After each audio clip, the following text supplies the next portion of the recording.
বাংলাদেশ সেনাবাহিনী, RAB, police সকলের যৌথ অভিযানের মাধ্যমে ৫০০-র অধিক ছিনতাইকারী মোহাম্মদপুর থেকে আমরা ধরেছি, আইনের আওতায় নিয়ে আসছি। ইনশাল্লাহ মাত্র ৬ মাসে আমাদের অনেক ডেভেলপমেন্ট আছে। আরো কিছুদিন সময় পেলে আমরা আরো এই অপরাধ সংখ্যা আমরা জিরোতে নিয়ে আসতে পারবো। আমাদের চেষ্টা অব্যাহত রয়েছে। আমাদের আন্তরিকতার এবং পদ্ধতির অপারেশনাল কার্যাবলীর কোনো অভাব বা ঘাটতি নেই। এখানে কোনো ঘাটতি পাবে না। এই মোহাম্মদপুর কেন্দ্রিক, আদাবর কেন্দ্রিক কোনো গডফাদার, কোনো সন্ত্রাসী থাকতে পারবে না। এটা আমাদের অঙ্গীকার। তাদের স্থান এখানে নেই, অন্য কোথাও চলে যেতে হবে। আমরা কাউকে ছেড়ে দেবো না, কেউ রেহাই পাবে না, অব্যাহত আছে। সন্ত্রাসীর কোনো পরিচয় নেই, দলমত নির্বিশেষে সে সন্ত্রাসীর কোনো পরিচয় আমাদের কাছে নেই। যে সন্ত্রাসী কার্যকলাপ করবে সে সন্ত্রাসী, তার বিরুদ্ধে আইনগত ব্যবস্থা নিব। এখানে রাজনৈতিক পরিচয় আমরা বিবেচনা করবো না এবং কখনো করিনি। যখন আপনার সামাজিক অস্থিরতা তৈরি হয়, আপনি জানেন ৫ আগস্ট পরবর্তী একটা রাজনৈতিক সামাজিক পরিবর্তন আসছে এবং এই পরিবর্তনের জের ধরেই এই সন্ত্রাসী গোষ্ঠীগুলো ৫ আগস্টের পরে আপনার এরা নিজেদের যে বেপরোয়া ভাবটা আমার মনে হচ্ছে বেশি তারা প্রকাশ করছে।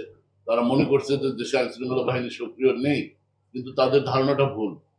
৫ আগস্টের পরে যেভাবে মোহাম্মদপুরে আপনার চিন্তায় চাঁদাবাজিগুলো বেড়েছিল, আপনারা জানেন একসময় বাংলাদেশ সেনাবাহিনী, র্যাব, পুলিশ মিলে জেনেভা ক্যাম্পে আমরা যেটা করেছি, যে জেনেভা ক্যাম্পে ৫ আগস্টের আগে কোনো আইন শৃঙ্খলা বাহিনী ঢুকতে সাহস পায়নি, সেই জেনেভা ক্যাম্পে ৫ তারিখের পরে আমরা বাংলাদেশ সেনাবাহিনী, র্যাব, পুলিশ মিলে যৌথভাবে আমরা অভিযান করে জেনেভা ক্যাম্পের যে ২ বড় গডফাদার, নাম কি তাদের, জুয়া সেলিম, ভুইয়া সোহেল, দুজনকে আমরা আইনের আওতায় নিয়েছি। তারা দুজনে এখন ভিতরে জেল হাজতে আছে।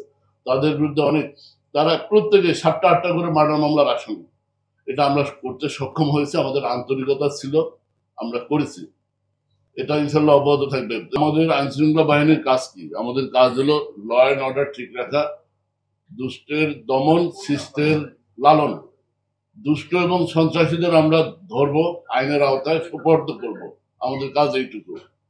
এবং প্রসিকিউশন, আইন বিভাগ, আইনে যারা আছেন, বিচার বিভাগ, এটা তাদের উপরে বর্তায়। তারা তাদের কি করবে এই বিষয়টা তো আমাদের হাতে নেই।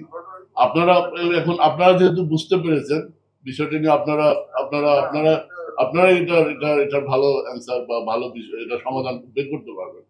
এটা আপনাদের উপরে।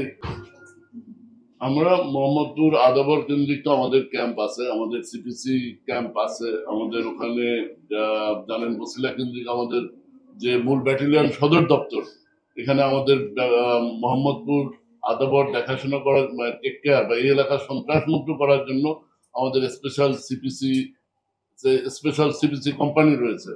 বাট আপনি যেটা বলছেন এটার উত্তর তো আমি দিতে পারবো না, কারণ আলাদা আলাদা ক্যাম্প করা এটা রাষ্ট্রীয় বিষয়, এটা ঊর্ধ্বতন মহলের সিদ্ধান্তের বিষয় আছে। এটা তো আমার একার পক্ষে বা আপনার এই প্রশ্নের অ্যান্সার দেওয়া সমীচীন হবে না। আমরা আমাদের সক্ষমতা রয়েছে, আমরা চেষ্টা করছি, ইনশাল্লাহ ক্যাম্পের প্রয়োজন হবে না। আমরা এই এলাকাকে সন্ত্রাস মুক্ত, ছিনতাইকারী মুক্ত করতে পারবো।